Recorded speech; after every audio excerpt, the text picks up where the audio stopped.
Ay! At we are number 1, 6.7 Energy FM. Pangga! May lumutang! Pangga! Wag mong sabing radyo! Sabihin mo, energy. O, diba? Nakalimutan ng kumari ko na radyo kami. Diba? Hindi TV. Na we are number 1, 6.7 Energy FM. Pangga, wag mong sabihin radyo. Sabihin mo, energy. Yan. At syempre, oras na naman na para tayo mamigay ng papremyo para sa ating Pangga Bingo Plus Panalo. At yan sa atin ang Bingo Plus. Bingo sa saya, plus sa panalo. At syempre ngayon araw na ito dahil Friday, kukuha tayo ng lucky card for today. Nang sa gayon ay inyong matandaan at mapakinggan dahil para magkaroon kayo ng tsansang mag-uwi ng 500 pesos for today, diba? Yes, Kaya nga today. namin, huwag na natin patagalin pa. Ilaglag mo na ang bola sa ating Pinoy Drop Ball. Ayan, ano nga ba lalabas na card? Ay, talagang pumapag-ibig talaga. Diba? 2 days in a row. O, diba? Kahapon yan din ang ating card. Nine of Hearts. Gusto niya talaga ng pag-ibig, pag-ibig, pag-ibig lang ang ating, alam mo yon, ipalaganap ngayong Kapaskuhan. At ang lucky card ng programa Baklitas ay Nine of Hearts. Wala kayong pwedeng gawin kung itandaan lamang ito. Gaya ng sinabi ko nga, hindi ba? Araw-araw kong pinapaalala sa inyo, antayin nyo ang Hudyat ni Kuya Chico mamayang gabi sa kanyang programa. Pag nagpaikot siya ng ruleta at matapat sa programa Baklitas, kailangan nyong mabanggit ang lucky card na Nine of Hearts para makuha nyo ang 500 pesos sa premyo on air. Plus kung kayo ang masuswertehing mapili online, aba ng bonggang-bongga, additional 500 pesos for a total of 1,000 pesos. Ganon kasimple, ganon kadali, ganon kabongga. Dahil gusto naming happy kayo ngayong Kapaskuhan pati ng Bingo Plus. Diba? Na nakakaloka. Corrected by. Kaya nga naman mga panggayan po muna ang ating Pangga Bingo Plus Panalo. Atid sa atin ang Bingo Plus, Bingo sa saya, plus sa panalo!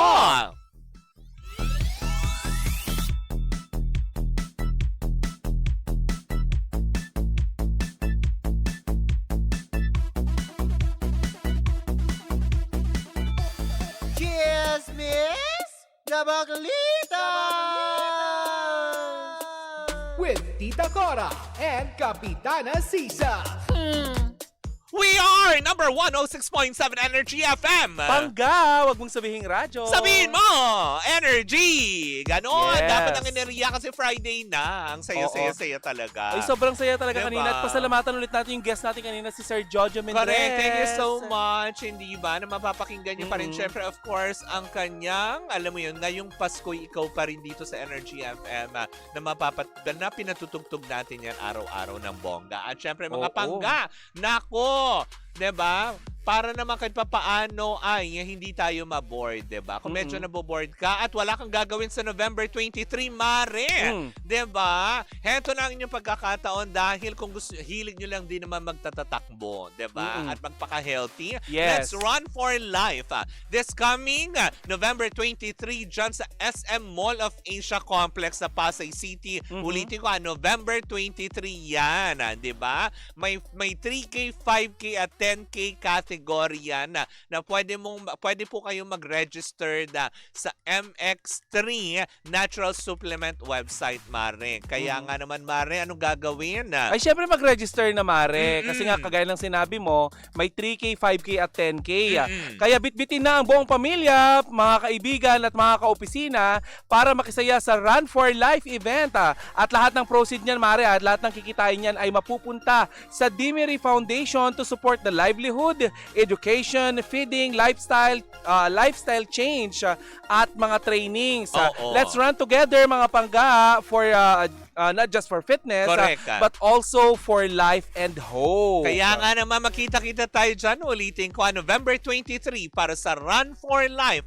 Hatid ng Dimery Foundation at ng MX3. Upang magrehistro, ayan, i-click lamang ang link sa MX3 Natural Supplement website. O, diba? Tandaan nyo, lahat po ng mga magre-register po niya ng araw na yan, doon po mismo sa SM Mall of Asia complex, may chance kayong manalo ng trip to Samal Island. Kaya kung ako naman din sa inyo, mag-register at magkita-kita tayo dyan sa November 23. Correct, Mare. Ayan, ako. Anyway, ito ng chika natin for today's video. Correctamente. Oo, ay naku, nakakaloka ito. Ang init Mare, nito, oo, kasi usaping worldwide. wala ako nung napag-usapan dito sa Baklitas, Mare, nakabakasyon ako noon. Correct. Nung napag-usapan dito sa Baklitas, yung tungkol doon kay kay Kiray Celis. Oo. Kasi nga, ang sabi mo doon, Mm-mm. binabati ko siya ng ating mga kababayan Yes. sa Japan dahil doon sa ginawa niya. Mm-mm. Alam mo, Mare, eto Oo. na nga kagabi, tumatawag sa akin. Oo. Ang isa nating kababayan dyan, na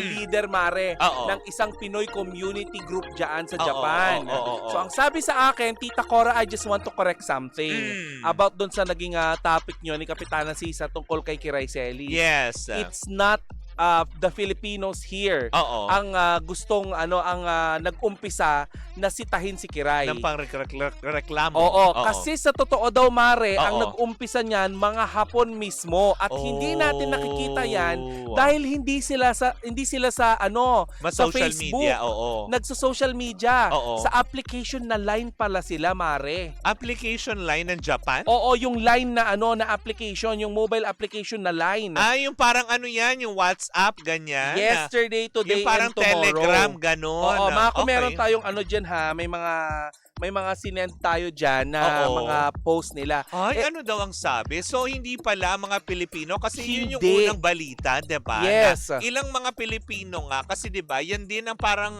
nailathala ng PEP, diba? Mm-mm. Na ilan nga daw sa mga kababayan natin, yan ang gusto nating klaruhin, Mm-mm. na ilan din sa mga kababayan natin ang hindi rin naman natuwa.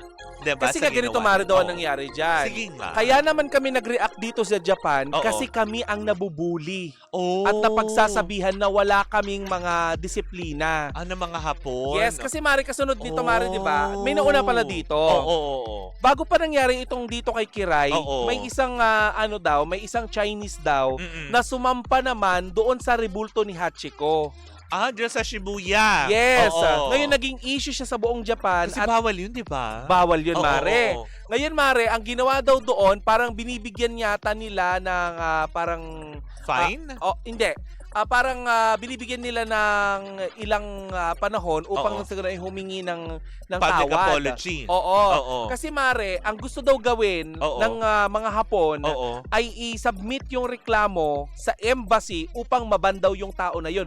Which is, Oh my gosh. yun ang iniisip ngayon ng mga tao Oo. sa Japan, Oo. especially mga Filipino community, Oo, dahil oo. napapahiya daw sila, Mare, Oo. na gagawin kay Kiray. Oh. Isasubmit daw yung reklamo sa embassy upang lang sa ganun ay mapaban siya sa Japan. So ayon dito sa kausap mo na nasa Japan Mm-mm. ngayon, yun ang gagawing hakbang di umano Yes. ng mga community ng Japan Oo, ng mga Pilipino at mga Hapon sa Japan. para maiban. Maiban si Kiray Celis. Oh my gosh, di ba nag-public apology na siya ng isang araw? Kasi nga, Mare, eto pa, Oo. uminit daw ang ulo ng mga Hapon dahil Oo. nagsinungaling daw siya dun sa sinabi niya na, na nagpaalam siya. oh. Kasi may mga naglabas daw doon, Mare. Oo, oo. May mga chismis na nagkalat sa Japan Oo. na hindi naman daw talaga siya nagpaalam. OMG, Sabi yan ang ganyan- sinasabi. Kasi sabi niya sa press con, di ba? Mm. Meron silang kausap at kasama na taga-Japan na siyang nagliled doon kasi may mga Hapon pa nga daw na natutuwa sa kanya na inaakalang siya daw ang model. Mm-mm. Parang tinatanong nga Ewan ko, daw. ilabas natin dito yung yung OMG. sinabi, So- yung post. So, ibig sabihin ba, nagsisinungaling si Kiray? Ayan may mga nagpo-post na ng kanyang Oo, na oo, nakasulat sa sa lingwaheng Hapon, Japanese. oo. OMG. Sana meron marunong mag-translate niya. Ay, meron akong Mare. May paraan tayo dyan. Oo. Alam mo Oo. naman ako, magaling lang ako mag-entertain ng Hapon. Pero magbasa ng Hapon, di ko kakayanin. Oo. Eto na lang, Mare. Kasi Oo. syempre nandito na din lang naman tayo, di ba? Magkausap na din lang naman tayo. Oh my Bakit hindi na lang gosh. natin hingin ang tulong ng isang dito, Oo. ng isang nilalang Oo. upang nang sa ganon ay kausapin ng mga Hapon at tayo mismo ang humingi din ng paumanhin para kay Kiray. O ihingi natin ng Correct, ng correct. paumanhin ng ating kababayan. Oo. So, Ayan. hello? Andiyan ka ba? Sino yan? Naririnig mo ba ako? Ah. Okay. Pwede mo bang i-translate ito sa Japanese at sabihin mong nagsusorry kami sa ginawa ni Kiray sa Japan? Sure. Sige, eto na. Sasabihin natin sa Japanese na humihingi kayo ng paumanhin para sa ginawa ni Kiray doon. Oo. Ayan, so anytime na ready ka, sabihin mo lang kung may gusto kong idagdag. Wala, gusto ko lang sabihin na sorry sa ginawa ni Kiray kasi umakyat siya sa vending machine. Sige, itutuloy ko lang yan. Sa Japanese, pwede mong sabihin, Kirai-san ga judo honbain kini agad shimata koto ni Tuto, o wabi mo siya gabas. Yan, para malinaw na humihingi talaga kayo ng paumanhin sa nangyari. Okay, thank you. O, diba? Ang gwapo naman yan. Hindi kasi siya? parang- Nandito ba siya? Kasi ang hirap. Parang mas ginilig ako doon. Sorry, hindi na ako nakatuon doon sa public apology. Parang wag na tayo mag-sorry. Single ka ba? Ikaw ba ay single? Hindi, pare, alam mo. Parang ang sarap ng boses. Nabuhay na naman yung libido ko. Hindi, Mare. Oh. Eto lang, going back dito kay Kiray, yun yung sentimiento ng ating mga kababayan. Sabi nga So ibig sabihin, sinungaling si Kiray nung sinabi niyang nagpaalam sila? Uy, may mga nagsasabi nga na ganun. Saan siya magpapaalam? Sa may-ari at sa kumpanya ng bendo? Oo, kasi 'di ba, na parang hindi kasi sinasabi din niya sa kwento niya yung isang press con, 'di ba? Na sinabi nga niya na alam mo yun, may kasama silang isang lokal din na parang actually pagkakasabi pa nga niya, kapwa din Pilipino niya pero residente na sa Japan na siya nag-guide sa kanila. Na parang bang, alam mo yung sinasabi niya dun sa press ko na naglilipa na ngayon ng social media na nagpaalam nga din daw naman sila. At hindi naman daw sila nasita. Ay yung nako, parang ganun. alam mo, kung ako kay Kiray, ilabas niya yung kung saan siya nagpaalam. Or better yet, ang gawin na lang ni Kiray upang matapos na ito, magpatulong siya sa Japanese Embassy para makahingi ng tawad sa Japanese Japanese government or Japanese community doon. Correct. Kasi Mari, may mga kababayan tayo doon. Yun nga. Yung mga kababayan natin doon, sila yung napapahama. Kisama sila.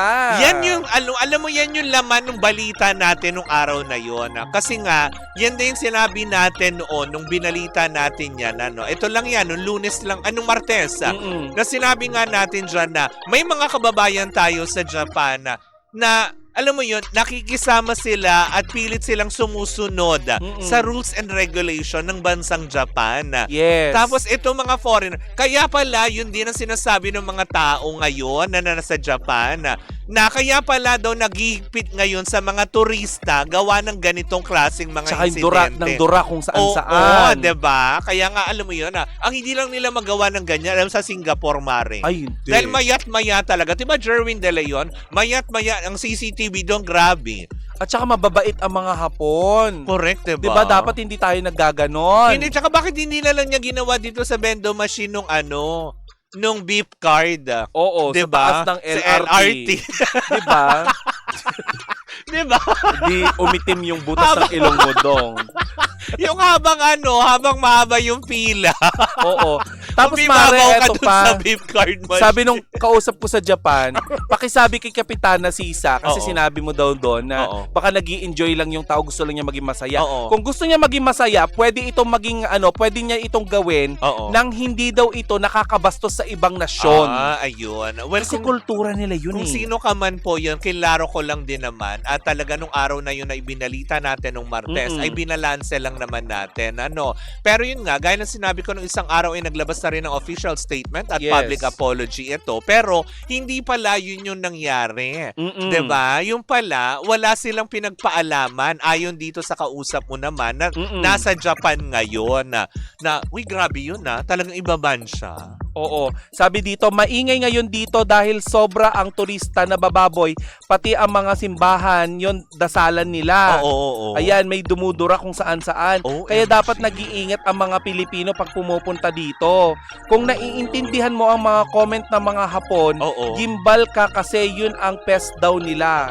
Gimbal? Oo, para magigimbal ka daw kasi isa daw, parang sinabi peste daw ang dating sa kanila. Yun yung nakasulat Oo. doon. 'Di ba? Yung nilabas natin i-post kanina. nga natin ulit. Para kahit paano yung mga nakakaintindi ng Nihongo. Ayan, ano i-comment bang sabi nyo nga, dyan? I-comment nyo nga dito kung anong ibig sabihin yan, di ba? Kasi ang kaya ko lang sumalat ng Hapon, pero yung letra... Kaya ko lang sumalat ng Hapon, pero yung Nihongo salita, hindi ko pa naiintindihan. Okay, sana kung Chinese character yan. ER. Pero hindi totoo. Doon po sa mga nakakapanood nito, lalo sa on our, alam mo yon, Facebook and TikTok, diba?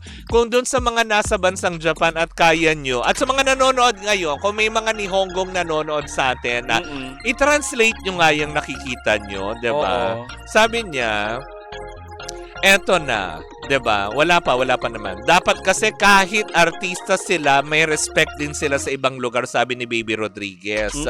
Sabi ni Shala Tamore, tawag dito, hindi po talaga maganda ang ginawa niya. Maingay po talaga ang Japan manner po. Ay, talaga. Ay, doon po sa mga nanonood sa atin, kung meron po ulitin namin na kung meron po nakakaintindi at nakakabasa ng Nihongo, 'di ba? Paki-translate po, tulungan niyo po kami, i-comment niyo dito, 'di ba? At saka Mare, eto pa, kultura kasi nila yun eh. Hindi totoo. Ang Dapat pagiging naman talaga malinis. i-respeto natin. Mare, hindi naman. Kahit naman dito sa ating bayan sa Pilipinas na lang, Mare. Pag pumunta ka ng Iloilo, 'di ba? For example, 'di ba? Yung nangyari kay Yobab.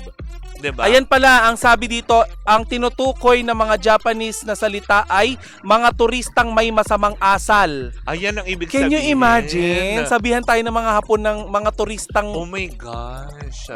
Nasa ano daw yan? Application na line. Yan yun, yung mga Oo. pinakakalat Hindi nila. lang daw yan yung nakapost doon. OMG. Marami pa. Tapos At ang gusto ng mga Hapon ay kausapin ang Japanese government, Oo. ang Japanese embassy, Oo. upang nang sa ganun ay mapaban si Kiray sa Japan. Wag naman po, kahit na lang siya na yung mag-serve sa loob ng vendo. Pakabayan man lang. Kakatukin na lang. Biskwit. Pak. Ay, no! Kakatukulit yung makakukuha. Mineral. Pak. Pinilahan. Pinilahang tabing. Kahit siya na lang po muna yung mag-serve doon sa loob ng bendo. Makabawi man lang. Wala pong Nihongo na nanonood. Wala. Chongo lang daw sabi. Ay nako, Mario Ay, tandaan nyo po, Japanese government yung Mario Palmera. Oo nga. Hindi, pero yun na nga. Talagang, so ibig sabihin pala, iba pa rin talaga yung impact doon sa kanila. Sa atin dito, Pero cancel sabi din ni culture Kiray, na. kasi parang tinanggal na daw nila yan sa selection na in-upload nila. Kahit pati, the fact na ginawa mo na yon doon, Yun nga. parang kawalan ng respeto. And sabi pa nga ni Kiray doon, in-interview siya, marami pa daw sila ding ilalabas. Nako, ibig sabihin, marami pa... Salang-sala na. Oo, marami pa din silang titignan kung anong mali na naman na nagawa nila. Ay, Diba? naku, babantayan na. Tsaka hindi, Mare, magsisilbing aral ito sa lahat ng mga gustong mag-prenup sa Japan. Oo, diba? Diba, maging cautious kayo sa kultura, Oo. sa pag-uugali ng mga ng mga tao sa paligid. Correct. Hindi yung go lang kayo ng go na parang wala kayong pakialam. Kasi minsan alam mo, may mga Pilipino kapag napupunta sila sa ibang bansa, para sila mga nakawalang baka. Oo, diba? Parang Kung makapagwalwal, parang akala mo nabili nila ang mundo. Wag nakawala ganun. sa koral. Oo. Diba? Hindi lang basta sa Japan, sa Thailand, sa Vietnam, diba? Yung mga ganyan. May magkaroon naman kayo ng hiya, 'di ba? Though may mga may mga nasyon or may mga lahi na nagpupunta sa ating bansa na sobrang babastos at dugyot din naman. 'Di ba? Wag na natin silang gayahin, 'di ba? Grabe. Sabi ni Nini, isang halimbawa lang po yan na di porket celebrity sila, may title na silang gawin ang gusto nila. Well, totoo naman yan. Pero Marcy, eto kung nabobore ka, Oo. alam ang gagawin. Ay, nako, kung ako naman din sa kanya. Kung naboboard ka lang din naman at hilig mo lang din naman mag-tong-its, di ba pa? Well, tara na sa Game Zone. Fun believable sa Game Zone dahil you can play real tong-its with real people for free. May chance ka rin pwede makisplit over 34 million pesos ang papremyo at makakuha ng daily cash prize na worth 14,640 pesos. Ang Diba? makukuhang cash credit ay pwede mo rin gamitin panlaro sa kahit anong game game. Kaya rin itong i-cash out at may dalawang event araw-araw. Kumari G ka na ba? Ay, G! Visit gsound.ph sa kanilang social media accounts sa kanilang Facebook, Instagram, at TikTok na may username na @TaraGameZone. Kaya nga naman kung G ka na sa Tongits, well, tara sa Game Zone. Diba? Dapat ang gaming fun lang. Visit pancor.ph/regulatory or you can email them at keepitfun@pancor.ph. Promo runs from January 1 to December 31, 2025. Diba? EGLD reference number 2024-2564. Tandaan pangga na gambling is for 21 years old and above only. Gambling can be addictive and know when to stop. O yan naman, bago tayo magpaalam, mag-agree lang ako dito kay Meredith. Ayan. Totoo yan, maraming Japanese ngayon ang nagrereklamo na over tourist na daw. Parang ano bang tawag doon? Over tourism na daw ang Japan. Kaya parang balak nilang maghigpit sa papapasukin nilang mga Uy, di ba nasyon. ako nakakapunta doon? Pwede Bago kayo maghigpit. Diba? Tapos ganito pa yung ginawa ni Kiray Celis. Diba? Nakakasad lang, hindi ba? Kung totoo man yun, diba? Well, siguro nga, totoo nga na dapat mag-public apology ni or kaya magpadala ng mensahe para sa Japanese government kung gaya ng ganitong panawagan ng ating mga kababayan na naninirahan sa bansang Japan. Correct. Diba? Na nakakaloka. Anyways, naku mga pangga, since Friday naman na, diba? O, magpahinga na tayo. Magkarinigan, magkatsikahan na naman tayo para sa isang umatigabong tsikahan na dala-dala ng dalawang bakla sa darating na Lunes. Muli po ako po si Kapitana Sisa. At ako naman po si Tita Cora. At tuloy-tuloy pa rin po ang ating tugtugan. Siyempre, dito po lamang yan sa number 106.7 Energy FM. Pangga, wag mong sabihin radyo. Sabihin mo! Uy, anong sasabihin? Energy!